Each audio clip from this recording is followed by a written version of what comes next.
and Stapleton's fiasco at the cemetery wouldn't change that. What could they possibly say to sway her into making a statement now? Her mind flashed back to the cemetery, to the man who'd locked his gaze with hers, the one whose blue eyes seemed able to look straight through her. Whoever he was, he knew how to handle himself. The way he scanned the crowd instead of watching the stage spoke volumes. If Wren had to wager a guess, she'd have put her money on the fact that he was a lawman.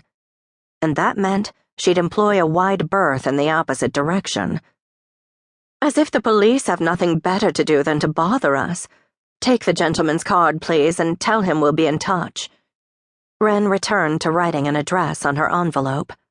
That should send him on his way. Not this time. He says you've already done that. Twice this week alone. Irina paused, staring back with eyebrows slightly raised.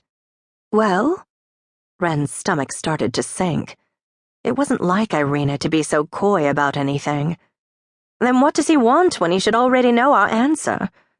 He's an agent from the Federal Bureau, and he claims he'll stay here until you consent to speak with him. Irina moved about the room again, her words hanging in the air as she pulled a brush from the vanity drawer. Furthermore, he says he'll take you to the downtown office if he must, but he's giving you the choice as to where you'd prefer to answer his questions, as a courtesy. The manner of anyone to make such a demand could prick Wren's temper on the best of mornings. But not 2 weeks after the grand fiasco at Mount Auburn Cemetery?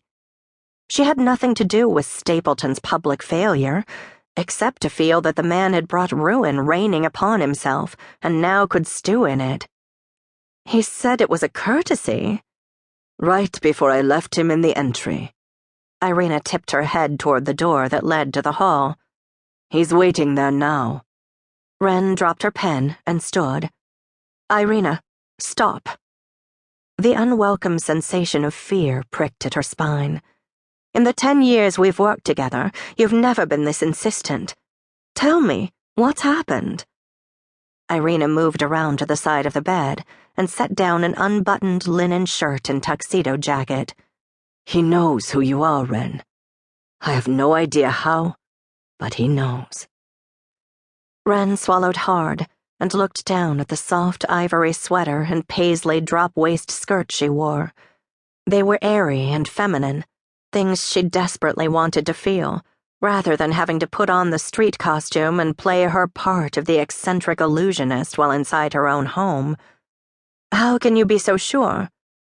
Irina sighed, a slight crease to her brow. Because he didn't ask to see you, she said, her voice hushed as if the gentleman could hear through the floorboards. He said he wants to speak with Jennifer Charles, and he seems to think she's here. Wren's throat went dry. Why in the world would anyone want to know about that name? It had been buried, long ago buried in her past. Who could want to unearth it now?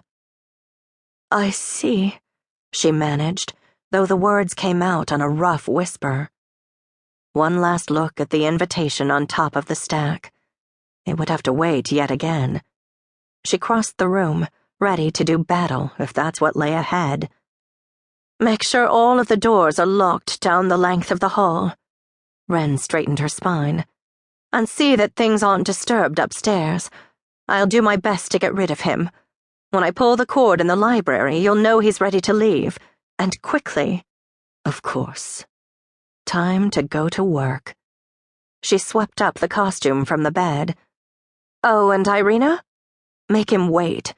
A good 20 minutes at the very least, so he knows where we stand. Ms. Lockhart's entry hall was not dissimilar from the many high society homes Elliot had seen before. Hers boasted inlaid mahogany floors, an impressive storybook staircase curving up a wall papered in tones of burnished cream and gold, a chandelier wrapped with gold-tipped leafy vines twinkling from the ceiling overhead, and lush ivory nail-head chairs lining the back wall. And the house smelled of warm cinnamon, mingling with a strong odor of something Elliot could only guess was curry. The mix of